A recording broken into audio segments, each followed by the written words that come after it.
Bismillahirrahmanirrahim. Assalamualaikum warahmatullahi wabarakatuh. Waalaikumsalam warahmatullahi wabarakatuh.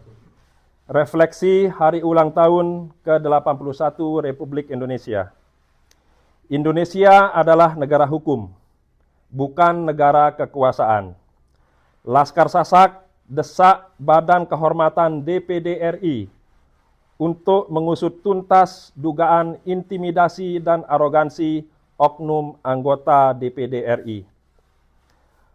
Di momen kemerdekaan ini harus menjadi momentum mengembalikan marwah kesetaraan di hadapan hukum, equality before the law, dan menghapus segala bentuk rasisme serta arogansi pejabat publik. Mataram,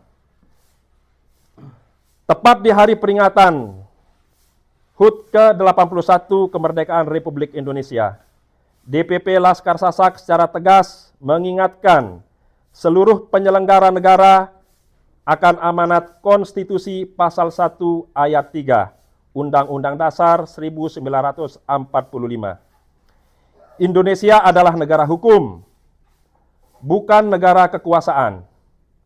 Kemerdekaan yang diraih dengan tumpah darah para pahlawan tidak boleh diciderai oleh aksi arogansi, intimidasi, maupun penyalahgunaan wewenang oleh pejabat publik yang seharusnya menjadi pengayom rakyat.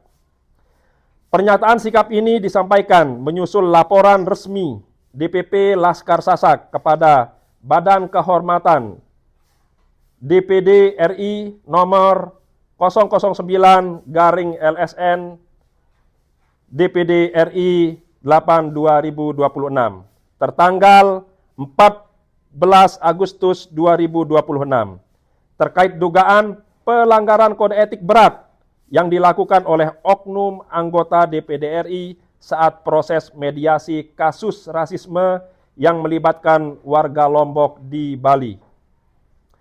Kemerdekaan sejati adalah ketika setiap warga negara tanpa memandang status sosial atau asal-usul mendapatkan perlindungan hukum dan penghormatan martabat yang sama. Tindakan oknum pejabat negara yang menekan dan menakut-nakuti rakyat pencari keadilan adalah pengkhianatan terhadap cita-cita proklamasi 1945. Catatan dan pokok aduan Laskar Sasak. 1. Arogansi dan intimidasi dalam mediasi. Dalam rekaman video yang terekam dan viral di publik, terlapor yang merupakan wakil rakyat di DPD RI bukannya bertindak netral, melainkan diduga secara aktif menekan, mengintimidasi secara psikologis dan memojokkan warga Lombok yang berposisi sebagai korban perlakuan rasisme. 2. Penyalahgunaan pengaruh jabatan. Pejabat terkait diduga menggunakan narasi perbedaan status sosial dan tekanan ekonomi untuk merendahkan posisi mental korban, sehingga mencederai fungsi pengayoman publik yang menjadi kewajiban moral dan etika seorang senator. 3. Pelanggaran sumpah jabatan. Perilaku tersebut bertentangan secara mendasar dengan tata tertib dan kode etik DPD RI, serta merusak kepercayaan masyarakat terhadap marwah lembaga tinggi negara DPD RI. Tuntutan DPP Laskar Sasak kepada Badan Kehormatan DPD RI. Poin pertama, usut transparan. Segera memproses, memeriksa, dan menyidangkan terlapor secara terbuka demi akuntabilitas publik. Poin kedua, sanksi tegas.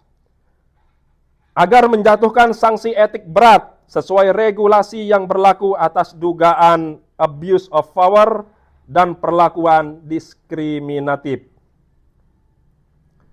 Demikianlah DPP Laskar Sasak menegaskan bahwa advokasi ini dilakukan tidak hanya demi membela harkat dan martabat warga Lombok, tetapi juga untuk menjaga integritas sistem hukum di Indonesia.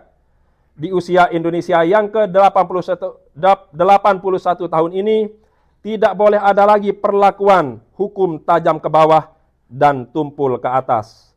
ataupun diskriminasi berbasis suku, agama, ras, dan antar golongan atau SARA. Wabillahi taufiq wal hidayah. Wassalamualaikum warahmatullahi wabarakatuh. Waalaikumsalam warahmatullahi wabarakatuh. Laskar Sasak Untuk Indonesia. Laskar Sasak Untuk Indonesia. Laskar Sasak Untuk Indonesia.